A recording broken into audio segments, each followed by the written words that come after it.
हमें देखना है। याद रखने योग्य बातें अभी अभी हमने समझा कि अंतर्भाव कथन के कुछ एग्जाम्पल समझे और ये भी समझा कि उन्हें उनका साइन वर्ड नहीं समझा था और ये समझा था उन्हें इंग्लिश में एम्प्लाइज कहते हैं। ठीक है, और अच्छा उनकी पहचान क्या है। जो ये जो चिन्ह है ना, ये जो साइन, ये जो चिन्ह दिख रहा है ना, प्रतीक, ये अंतर्भाव या एम्प्लीकेशन या एम्प्लाइज का साइन है या चिन्ह है। ठीक है, तो हमने इतना तो समझ लिया था, लेकिन हमने ये नहीं समझा था कि ये तो उसके चिन्ह है दर्शाने के लिए। लेकिन एक चीज, वो यदि कहीं लिखा है, उसकी एक पहचान खुद की अपनी है कि जो अंतर्भाव कथन अपने आप को किस रूप में लिखते हैं।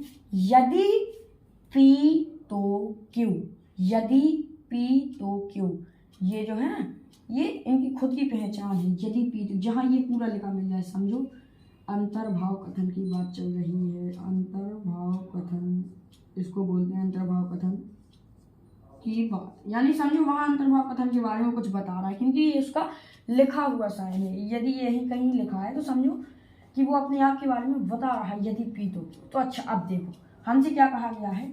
ऐसे स्टेटमेंट को हम क्या कहते हैं, P अंतर्भाव Q। जो अभी हमने दो एग्जाम्पल अभी हमने देखे कि यदि कोई संख्या 9 की गुणज है या फिर आपका जन्म किसी देश में हुआ है तो आप उस देश के नागरिक हैं, तो ये क्या है, ऐसे स्टेटमेंट को हम किससे दर्शाते हैं, P अंतर्भाव Q या P इम्प्लाइज Q या फिर P इक्वल एरो Q। ये एरो जो है, ये एरो मत बोलना कभी, ये इम्प्लाइज का साइन है, ये अंतर्भाव का साइन है, तो P इम्प्लाइज Q बोलते हैं। ठीक है, ये उसका साइन है, हम इसको ऐसा लिख सकते हैं। ठीक है, ये अंतर्भाव का चिन्ह है, ये वाला।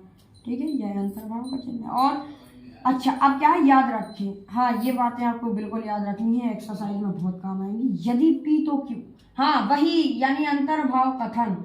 यदि P तो Q का पूरा मतलब है अंतर्भाव कथन। तो यदि P तो Q यानी कि अंतर्भाव कथन ये बताता है, क्या बताता है, दो चीजें बताता है। यदि P तो Q क्या बताता है, ये बताता है, क्या बताता है, दो चीजें बताता है। कौन कौन सी, पहली तो ये बताता है कि यदि किसी दिशा में P सत्य है, इन एनी कंडीशन, किसी भी सिचुएशन या कंडीशन में, स्थिति में यदि P ट्रू है तो Q 100% ट्रू होगा।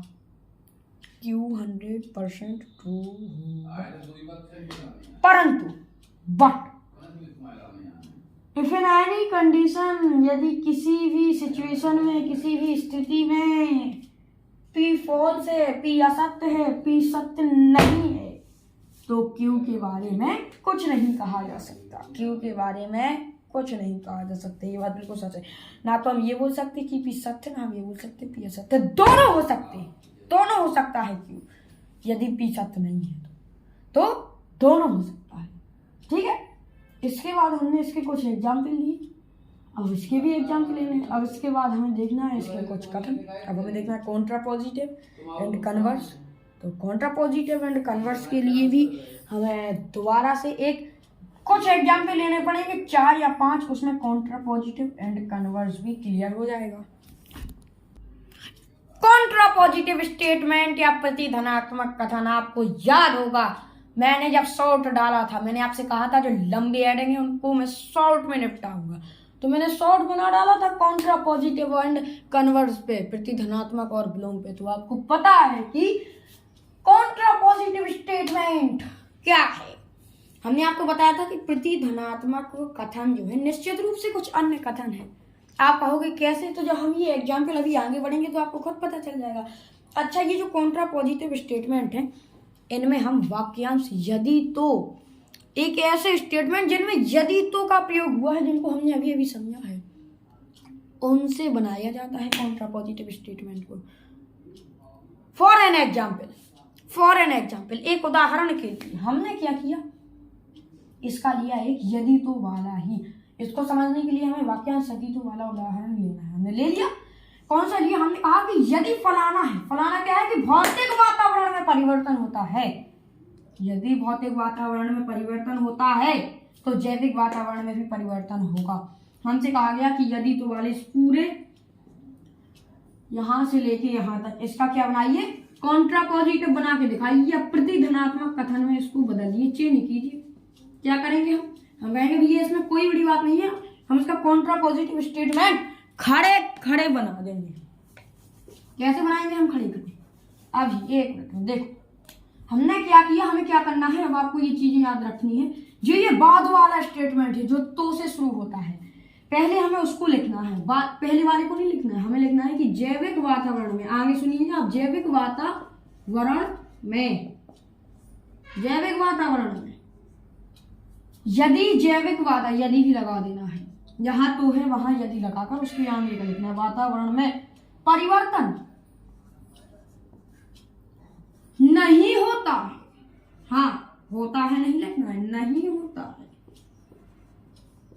मुझे पता है एक एग्जाम्पल में कभी किसी को समझ में नहीं आया, ना आपको आएगा। तो भौतिक वातावरण में भी परिवर्तन नहीं होगा। अब मैं आपको समझाता हूँ कि इसका पूरा सार क्या है, मैंने ये क्यों लिखा। इसी को कॉन्ट्रापॉजिटिव बोलते हैं, यही है इसके लिखने का तरीका, यही है कॉन्ट्रापॉजिटिव स्टेटमेंट के निर्माण करने का तरीका। तो भौतिक वातावरण में भी परिवर्तन नहीं होगा, ठीक है। हम क्या करेंगे, कि जो तो से शुरू हुआ है, ये जो तो से शुरू हुआ है, हम इसमें क्या करेंगे, हम इसमें लगाएंगे यदि, और जैविक वातावरण में बाद वाले में नहीं लगा देंगे। बाद वाले का क्या कर देंगे, निषेधन। निषेधन तो आपको बहुत अच्छे से पता है क्या कहलाता है, निषेधन कहलाता है नेगेटिव सेंटेंस बनाना। तो यहाँ तो है, वहां से यदि लगाकर पूरा नेगेटिव बना देंगे बाद वाला। तो यह बाद वाला क्या था, तो वाला, कि तो जैविक वातावरण में भी परिवर्तन होगा। तो हमने क्या लिखा, यदि जैविक वातावरण में परिवर्तन नहीं होता है तो भौतिक, जहां यदि है फिर बस वहां तो लगा देना, तो भौतिक वातावरण में परिवर्तन नहीं होगा। अब आपको क्रिस्टल क्लियर हो गया होगा। हम लेते हैं कुछ कॉन्ट्रापॉजिटिव के एग्जाम्पल और आपके करते हैं सारे डाउट क्लियर। तरीका वही रहेगा कॉन्ट्रापॉजिटिव स्टेटमेंट को बनाने का जो मैंने आपको बताया था। हमसे क्वेश्चन कहा गया निम्नलिखित कथनों के प्रति धनात्मक कथन याद कीजिए। Find the contrapositive statement of following statement.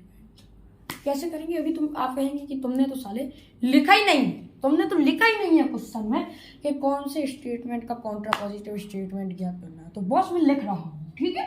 तो हमने पहला क्या लिखा, पहला एग्जाम्पल हमने लिखा कि यदि, पहला क्वेश्चन हमने लिखा कि यदि एक संख्या, देखिए ये मैं अपने खुद के बना के नहीं लिख रहा हूँ ना, आप ये समझना कि साला अपने आप में बहुत वो बना है। मैं आप ही लोगों का सेवक हूँ, सर्वेंट हूँ। मैं आप लोगों को कुछ देना चाहता हूँ, मैं अपने ज्ञान का प्रदर्शन नहीं कर रहा हूँ ना। आप ये सोचिएगा कि साला क्वेश्चन अपने मन से बनाता है। ये मैंने भी कभी पढ़े हैं, ये मैंने भी छोटे में अपने टीचर से इन क्वेश्चनों को पढ़ा है, इनको डिटेल में पढ़ा है, इसीलिए मैं ये क्वेश्चन आपको देता हूँ। और मुझे पता है आप में से कई कुत्ते ऐसे हैं, आप लोग सोचेंगे कि मैं आपको बोल रहा हूँ, क्षमा करें, जो मेरे ही यूट्यूब चैनल पर कमेंट करते हैं, मुझे धमकाते हैं या मेरी बुराई करते हैं। मैं उनको भी बता दूं, अब मेरे पास शब्द नहीं उन लोगों को बोलने के लिए, खैर मैं लेक्चर पे अपनी इतनी गंदी भाषा नहीं बोलूँगा, लेकिन मैं फिर भी उनसे कहना चाहूँ कि तुम नहीं, तुम्हारे बाप के बाप भी आ जाए तो भी मेरा कुछ नहीं उगाड़ पाएंगे।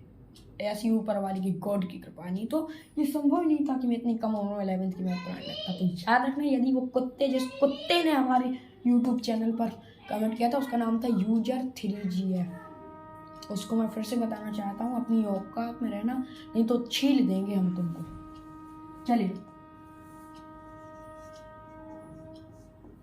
तो इसका क्या होगा, प्रति धनात्मक कथन जो तो है वहां हम यदि लगाएंगे,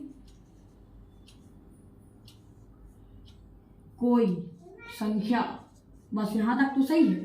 फिर क्या होगा, 3 से गुणज 3 से भाज्य नहीं, नेगेटिव बनाना है तो वाले, जहां वो लाइन जहां से तो लगा है, दूसरी वाली लाइन को कॉमा के बाद निषेधन बनाना है। यदि कोई संख्या 9 से भाज्य नहीं है तो वह संख्या, और यहाँ भी नेगेटिव बनाना, तो जहां यदि है वहां तो वह संख्या 3 लिखना था, यहाँ 3 से भाज्य तो भाज्य नहीं है, तो वह संख्या 9 से भी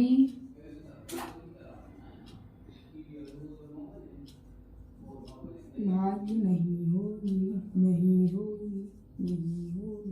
ठीक है, ठीक है, इतना आप उतारिए जब तक मैं लिखता हूँ फिर दूसरा एग्जाम्पल। दूसरा एग्जाम्पल यही है। कौन सा है दूसरा एग्जाम्पल? हमारा दूसरा एग्जाम्पल हमसे कहता है कि यदि आप भारत में जन्मे हैं, भारत में जन्मे हैं, तो आप भारत के नागरिक हैं।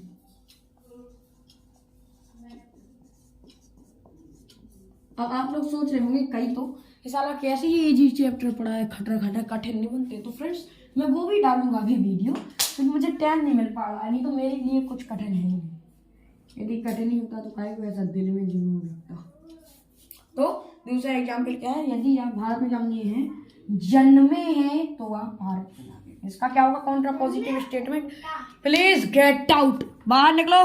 इसका कॉन्ट्रा पॉजिटिव स्टेटमेंट या प्रतिधनात्मक कथन ये हो जाएगा कि यदि आप भारत के नागरिक नहीं हैं तो आप भारत में नहीं जन्मे।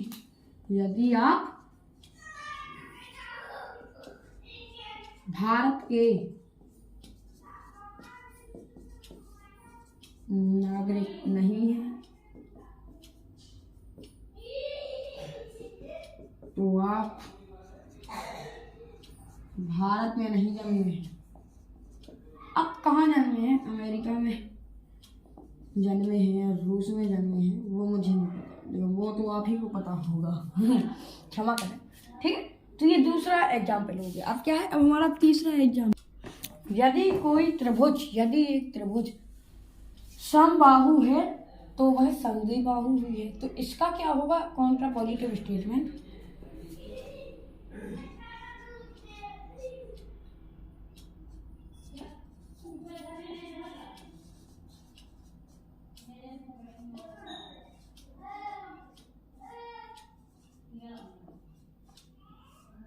यदि कोई त्रिभुज समद्विबाहु नहीं है तो वह त्रिभुज समबाहु भी नहीं है। तो ये हो गया नहीं है, ठीक है। बाकी तो फिर आप बनाइए। अब इसके बाद हम देखते हैं कन्वर्ज या विलोम कथन। दो कथन आज में पढ़ने थे तो देखिए अब आप विलोम कथन या कन्वर्ज स्टेटमेंट में तो कुछ करने के लिए है ही नहीं, ना नेगेटिव बनाना है ना कुछ करना है। क्या करना है? यदि की जगह तो लगा देना है, तो की जगह यदि लगा देना है, बाद वाले को पहले लिख देना है, पहले वाले को बाद में लिख देना है। जो स्टेटमेंट तो में है वहाँ यदि करके लिख देना है, जो स्टेटमेंट यदि में है वहाँ तो करके लिख देना। बस क्या है? तो एक तो संख्या n स्क्वायर भी सम है। मान लो हमसे कहा गया है कि x कोई नंबर है और वो इवन है तो x का स्क्वायर भी इवन होगा। ये ठीक है, अच्छी बात है, लेकिन हमें यहाँ कुछ नहीं लेना देना इससे। क्या कहा गया है? तो संख्या n स्क्वायर भी सम है। मतलब यदि सॉल्यूशन क्या है? इसका विलोम कथन कैसे लिखेंगे? कहा जाए हमने इसका विलोम कथन याद कीजिए या इसका कन्वर्ज स्टेटमेंट। तो हम क्या करेंगे? इसका क्या होगा विलोम कथन या कन्वर्ज स्टेटमेंट? यदि तो बाद वाला पूरा उतारेंगे। संख्या